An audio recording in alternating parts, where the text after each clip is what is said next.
Les CE1B vont vous présenter un album de Tommy Ungerer, le géant de Zeralda. Il était une fois un ogre, un vrai, qui vivait tout seul comme la plupart des ogres. Il avait des dents pointues, une barbe piquante, un nez énorme et un grand seau. Il était toujours de mauvaise humeur et avait toujours faim.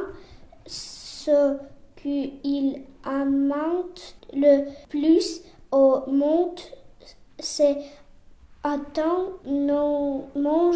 manger de petits enfants à son petit déjeuner. Chaque jour, l'ogre venait en ville et attrapait quelques enfants. Les parents, effrayés, creusaient pour leurs petits des abris secrets. Ils cachaient garçonnettes et fillettes dans des coffres et des tonneaux, dans des caves sombres et des souterrains. Les écoles étant vides et les maîtres étant en chômage. Au dehors, à l'air libre, on ne voyait plus un seul enfant. L'ogre devait contenter pour toute la nourriture de bouillir, d'avoine, de choux tièdes et des pommes de terre froides. Il devenait de plus en plus grincheux, bougonnait et grognait tout seul en disant « J'ai tellement faim ce matin que je ferais bien un festin en mangeant 5 ou 6 gamins. Crac et croc, si maintenant je rencontre quelque enfant, je les dévore à belles dents. » Dans une vallée éloignée, une clairière s'ouvrait au milieu des bois. Là vivait un cultivateur avec sa fille unique, Zeralda. Il n'avait jamais entendu parler de l'ogre. Zeralda aimait beaucoup faire la cuisine. À l'âge de 6 ans, elle savait déjà faire friture et rôti, bouillie et farce, ragoût et rillettes. Une fois par an, le cultivateur allait à la ville pour y vendre des pommes de terre, du blé, de la viande et du poisson. La ville du jour de marché dans l'après-midi. Il appela sa fille près de lui et lui dit: Zeralda, ma chère enfant, je me sens bien, je ne peux plus bouger aussi, membres et tout tourne devant mes yeux et j'ai dû manger trop de pommes au four à midi. Jamais je ne pourrai aller demain au marché. Il faudra que tu y ailles toute seule et ma place.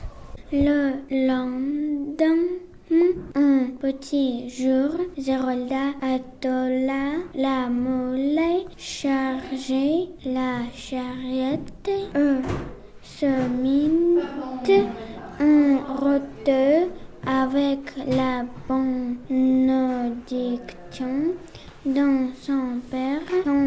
Ce matin, la horde rendue dans la région plus affanée que jamais.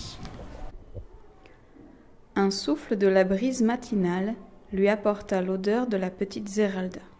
Cachée derrière quelques rochers bordant le chemin, l'ogre attendait la fillette, prêt à se jeter sur elle.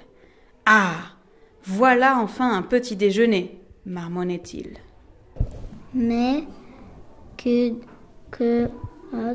elle approcha, le monstre affamé se barricada avec tant de chasse qu'il fit une passe et vint se atteler en millions de sa main. Il était étendu là, sans consente, une cheville foulée et le nez et sage au pauvre or, écrit Zéralda. Elle courait, cherche une serviette d'eau à un voisin et lava le visage de Gézéna blessée. Petite fille, oh ma tête, j'ai tellement faim, dit ça l'ogre et gémissant. Cric, crac et croque tout, avec du sel et du poivre, en friture ou en ragoût, les ogres trouvent les enfants bien à leur goût. Ce pauvre homme peutre de faim, pensa Zéralda, et son père. Un instant, elle prit quelques pots dans la charrette, rassembla quelques branches de bois, m'offre, fit du feu et commença à cuisiner. Elle avait tellement pitié de ce géant, à demi mort de faim, qu'elle utilisa la moitié des provisions qu'elle portait au marché.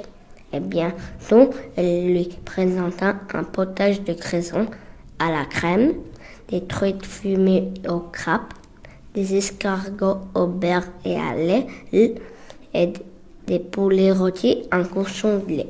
Le ange avait retrouvé ses esprits et était de plus en plus entré par Zéralda.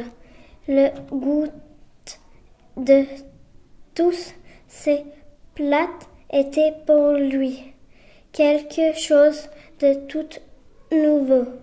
Il était tellement enchanté de ce festin. Jamais il n'avait fait un aussi bon repas. Très chère petite fille, dit-il, j'ai un château avec des caves pleines d'or. Je te donnerai une fortune si tu veux venir chez moi et me faire la cuisine. Zéralda réfléchit quelques instants, puis elle accepta. Elle aidait l'ogre à s'installer dans la charrette et se dirigeait vers le château. Son père, quelqu'un avait fait prévenir, vint bientôt. Il rejoindre et fut chargé d'acheter dans tout le pays les meilleurs produits. Zeralda se installa dans le immense cuisine de château où elle ne arrête pas de cuisiner. Elle essayait de nouveaux plats passant le menu le plus extraordinaire de remplissait de ces nouvelles recettes de l'hiver de cuisine en soupe toute à fin moyen au château du géant comprenant par exemple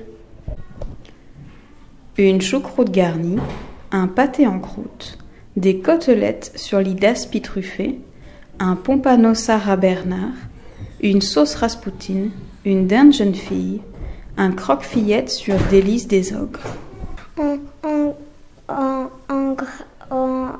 organisa des quêtes pour les ogres et les ogresses du voisinage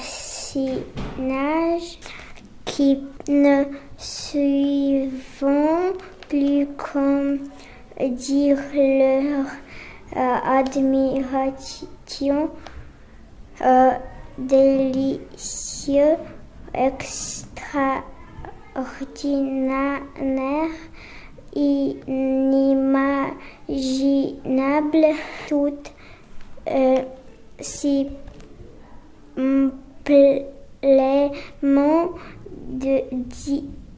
divin, extrêmement il demanda à Zeralda de leur donner ces recettes. Naturellement, maintenant qu'il mangeait tellement de bonnes choses, il n'avait plus envie de dévorer des enfants. Comme il n'y avait plus de danger, les enfants sortis de leur cachette et les villageois recommençaient à vivre comme autrefois. Puis les années passèrent. Zeralda devint une belle jeune fille. L'ogre, toujours bien nourri, rasa sa barbe piquante et devra amoureux l'un de l'autre. Ils se marient, mènera une vie agréable et eurent un grand nombre d'enfants. On peut donc penser que leur vie fut heureuse jusqu'à